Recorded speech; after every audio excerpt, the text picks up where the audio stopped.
안녕하세요. 송쌤입니다. 먼저 구독, 좋아요 부탁드립니다. 합격 단원별 기출문제 송쌤의 공인중개사법 네이버 카페 그리고 밴드에서 다운받으시고요. 오늘은 73페이지 확인설명서 기재사항을 비교해 볼 거예요. 자, 모든 확인설명서 공통기재사항. 모든 확인설명서는 주거용, 비주거용, 토지, 임목, 광업재단, 공장재단. 거기서 이제 공통된 거 되게 많은데 일단 두 가지만. 세금 관련된 거 그리고 중개보수. 세금 낼 거다. 중개보수 줄 거다. 모든 확인설명서의 공통. 그리고 주거용 건축물 확인설명서만 있는 것도 굉장히 많은데 일단 이렇게만. 환경조건. 얘는 꼭 기억하셔야 돼. 집에 살면서 환경 쾌적해야 된다. 환경조건은 주거용 건축물만. 그리고 도배. 그리고 단독경보용 감지기. 단독경보용 감지기가 주택용 소방시설이잖아요. 당연히 주거용 건축물만 있겠죠. 그러니까. 그리고 이제 주거용과 토지에 공통된 거 한 가지가 있어요. 비선호시설. 그러니까 비선호시설은 비주거용에는 없어. 그러니까 BBX. 아무 때나 비비는 거 아니다. 비주거용은 비선호시설이 없다. BBX. 예. 주거용과 토지에만 있는 거다. 비선호시설은. 그리고 이제 비주거용 토지 확인 설명서 문제가 나오면 없는 건데 보이면 그냥 바로 X예요. 최근 문제 스타일은 이래요. 없는 건데 보인다. 바로 X. 예를 들어서 비주거용인데 비선호시설이 보여. BBX. 그냥 바로 X. 아니면 토지인데 환경조건이 보여. 아니 바로 X. 환경조건은 주거용만 있는 거니까. 아니면 비주거용인데 단독경보용 감지기가 보여. 아니 그것도 바로 X. 단독경보용 감지기는 주거용만 주택용 소방시설이니까. 그래서 없는 건데 보이면 바로 X. 그거 아니면은 그런 문제가 아니면 그냥 주거용이다 생각하고 문제를 풀면 돼요. 이렇게. 그래서 이제 문제를 풀어볼게요. 6번 비주거용 건축물 확인설명서 세부 확인 사항이 아닌 거. 이 문제는 없는 건데 보이면 바로 X 그런 문제가 아니라 그냥 주거용이다 생각하고 문제를 푸는 거예요. 그럼 보세요. 이제 1번 벽면은 뭐다? 상태. 상태니까 세부. 승강기. 승강기도 건물 상태. 소방. 승강기가 건물 상태로 잘 나오잖아요. 얘도 상태니까 세부. 3번 주차장. 우리 동네에 있으면 좋은 거. 입지 조건. 얘는 기본. 답은 3번. 4번 비상벨. 얘도 소방이에요. 비주거용 건축물은 단독경보용 감지기가 아니라고. 단독경보용 감지기는 주택용 소방시설이니까. 그래서 비주거용 상가다 그러면 비상벨, 소화전 그런 거. 소방이다. 소방. 소방은 건물 상태니까 세부. 가스, 수도전기 가스 역시 상태니까 세부. 답은 그래서 3번. 근데 이제 만약에 문제가 이런 문제래요. 만약에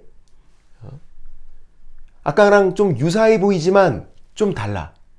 얘는 없는 건데 보이면 바로 그냥 제끼는 거예요. 제가 그냥 만든 거예요. 기출문제가 아니라. 예를 들어서 비주거용 건축물 확인 설명서 세부 확인 사항이 아닌 거. 1번 보세요. 도배가 비주거용 건축물에 있어요? 없잖아. 도배는 주거용만 있다니까요. 그래서 답은 1번. 이렇게. 없는 건데 보이면 바로 X 그냥 제끼는 거. 그러니까 아까랑 문제 스타일이 좀 다른 거죠. 이렇게. 최근에는 이런 문제가 잘 나와요.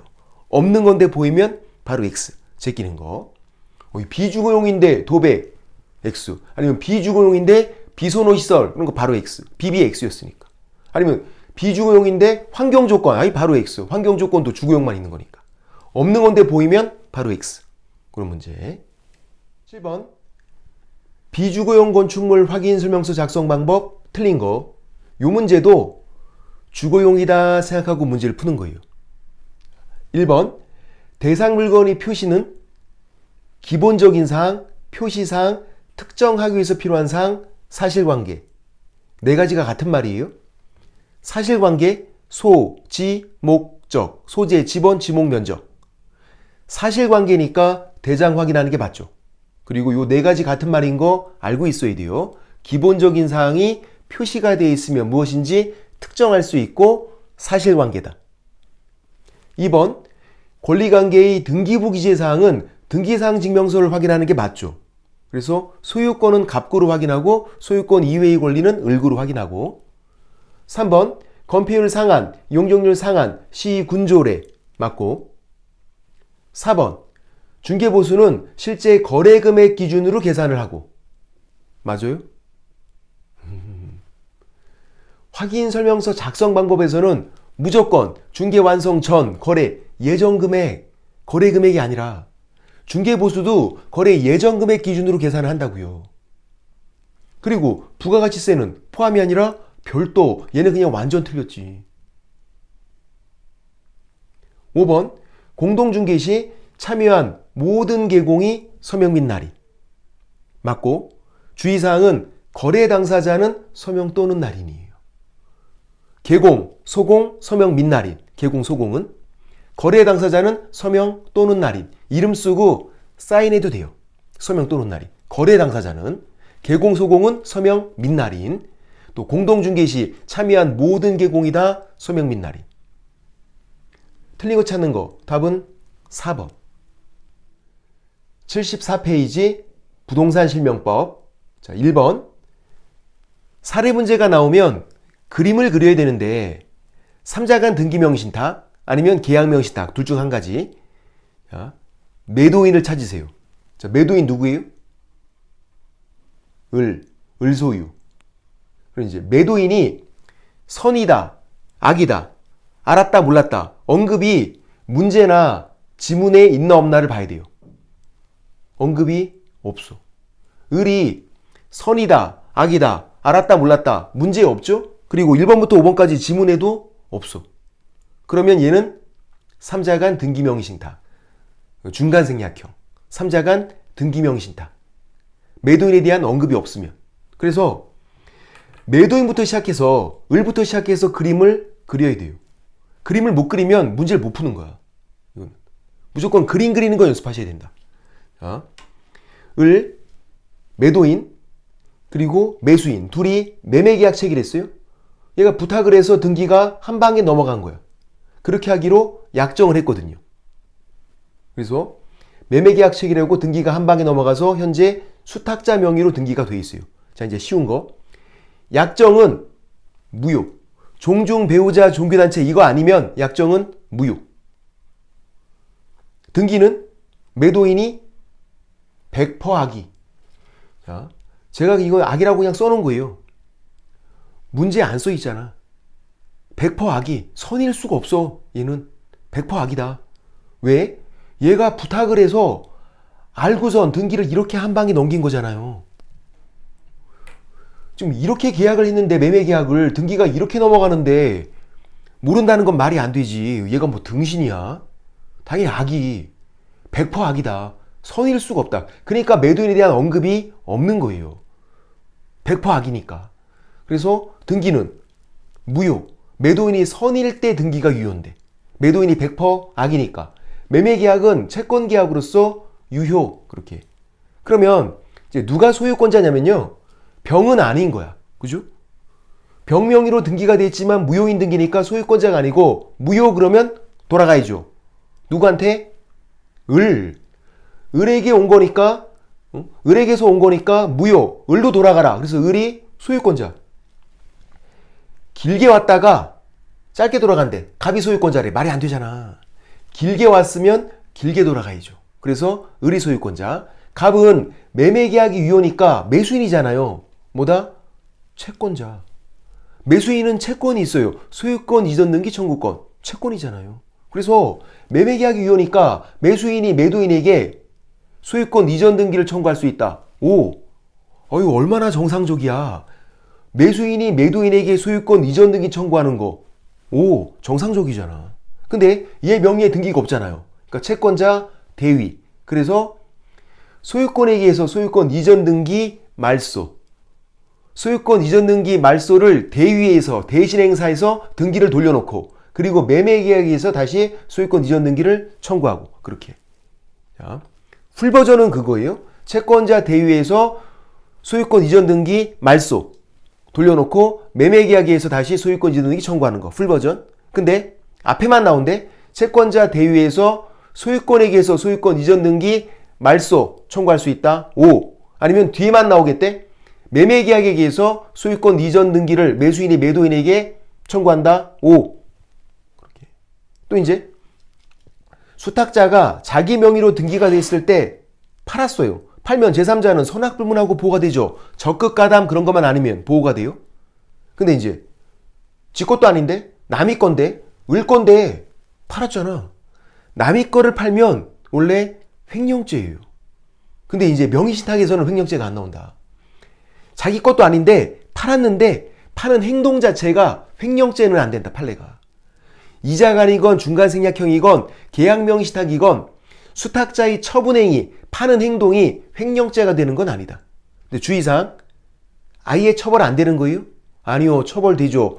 명의신탁을 했잖아. 명의신탁이 불법이어서 신탁자는 5년이요. 수탁자는 3년이요. 처벌된다. 명의신탁을 했다는 그 이유로 처벌되는 거지, 명의신탁 그 자체로 처벌되는 거지, 팔았을 때 횡령죄가 되는 거는 아니다. 횡령죄는. 파는 행동 자체가. 명의신탁은 했으니까 3년 1억으로 처벌은 되는 거고. 자, 이제 이 그림을 그렸으면 문제 푸는 건 껌이야. 보세요. 1번 지문. 이게 계약명의신탁이에요? 아니죠. 3자간 등기명의신탁, 중간생략형 명의신탁이라고. 중간생략등기 처럼 이렇게 넘어간 거. 1번 틀렸고. 2번. 병명의 등기는 유효. 아니 무효. 100% 악의. 무효. 3번. 병명의 등기가 이루어지면 소유권은 갑에게 귀속하는 게 아니라 을. 무효니까 을. 틀렸고. 4번. 갑은 매수인. 매매계약이 유효니까 을. 매도인에게 소유권 이전 등기 청구할 수 있다. 오. 답은 4번. 매수인이 매도인에게 소유권 이전 등기 청구하는 거 얼마나 정상적이야. 오. 그 다음 5번. 병이 소유권 취득하고 아니 못한다니까. 무효. 그러니까 그림만 그리면 된다. 그림 그리는 걸 연습하셔야 된다고. 연습을 제가 대신 해드릴 수는 없잖아. 연습은 여러분이 하시고 제가 여러분에게 해드릴 수 있는 건 이게 무슨 명의신탁인지 빨리 판단하는 거. 어떻게 해라? 매도인을 찾아라. 그래서 매도인이 선의 악이 언급이 없다. 지금처럼 선인지 악인지 알았나 몰랐나 언급이 없다. 그러면 3자간 등기명신탁, 중간생략형 명신탁. 이거는 매도인에 대한 언급이 있다. 선의 악이 이런 언급이 있다 그러면 그때는 계약명신탁인 거야. 그걸로 구분하면 된다. 2번. 자, 또 사례 문제예요. 어떻게 하라고요? 매도인 찾으라고. 누가 매도인? 병 소유. 병이 매도인. 그러면 병에 대한 언급이 문제는 없어요. 근데 박스 안에는 있잖아. 박스에. 니은에 보면 병이 알지 못한 경우, 디귿 병이 알지 못한 경우, 리을 병이 안 경우 이런 식으로 병, 매도인에 대한 언급이 있잖아요. 이는 뭐다? 계약명의신탁. 그러니까 계약명의신탁 그림을 그려야 된다고. 아까 그 그림이 아니라 1번 문제 그림이 아니라 다른 그림을 그려야 된다고. 계약명의신탁. 항상 매도인부터 시작하는 거예요. 자, 매도인, 매수인, 신탁자. 신탁자가 돈을 댄 거예요. 야, 내가 돈을 댈 테니까 수탁자 네가 네 명의로 가서 사. 이렇게 한 거. 그래서 수탁자가 매수인 돼서 매매계약 체결한 거예요. 신탁자는 돈 댄 거고. 그러면 이제 약정은 고민할 필요 없죠. 종중 배우자 종교단체가 아니면 그냥 무효. 약정은 매도인이 선이라 하더라도 약정은 무효예요. 종중 배우자 종교단체가 아니면 약정은 무효. 근데 이제 통상적으로는 매도인이 선이란 말이야. 통상적으로는. 왜냐면 이렇게 계약을 하고선 등기를 이렇게 넘겨주면 알기가 어렵잖아요. 얘가 아주 입이 싼 놈이야. 다 말했대. 그거 아니고서야 그거 어떻게 알아. 그래서 통상적으로는 선이. 그러면 등기 유효. 매도인이 선이면 등기 유효. 매매계약은 채권계약으로서 유효. 그럼 누가 소유권자냐면 정상적인 계약으로 정상적인 등기를 받아온 매수인인 이 수탁자, 을이 소유권자예요. 그럼 질문. 매도인이 악이면 어떻게 돼? 악이면 무효. 돌아가서 다시 매도인, 병이 소유권자. 선이면 유효, 을. 악이면 무효, 돌아가서 다시 병이 소유권자. 그러면 신탁자 갑은 매도인이 선이건 악이건 소유권을 취득할 수가 없어. 이 계약명의 신탁에서는 신탁자는 소유권 취득이 안 된다고. 그러니까 등기, 부동산은 못 받아와요. 다만 돈은 자기 돈이잖아. 돈 됐잖아. 그 돈에 대해서, 매수 자금에 대해서 부당이득 반환 청구할 수 있는 거다. 등기는 못 받아오니까 소유권 취득이 안 돼서. 또 이제 을이 팔아요. 팔면 제3자는 선악불문하고 보호가 되죠. 횡령죄 된다 안 된다? 안 된다고. 횡령죄 안 된다고.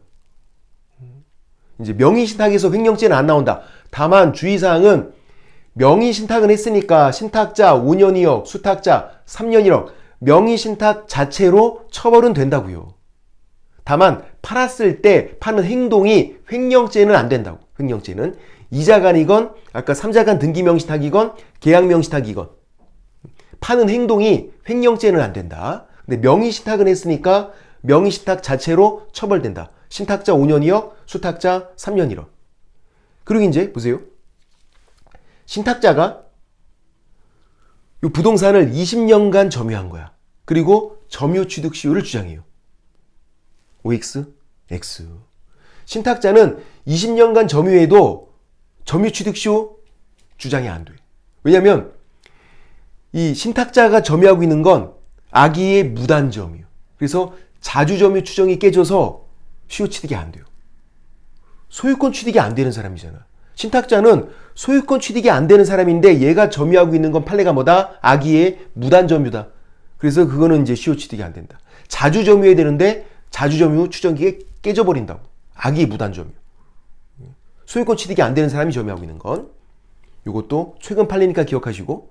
그리고 신탁자가 소유권을 취득했던 경우가 한 번 있었어요. 어떤 경우였냐면 다시 수탁자랑 계약을 정상적인 요거 말고 요 약정 말고 다른 정상적인 계약을 체결하고 등기를 다시 받아온 거야. 그거는 유효. 그때는 소유권 취득을 해요. 근데 요런 상태에서는 신탁자는 소유권 취득이 안 된다. 점유 취득 시효도 인정이 안 되니까.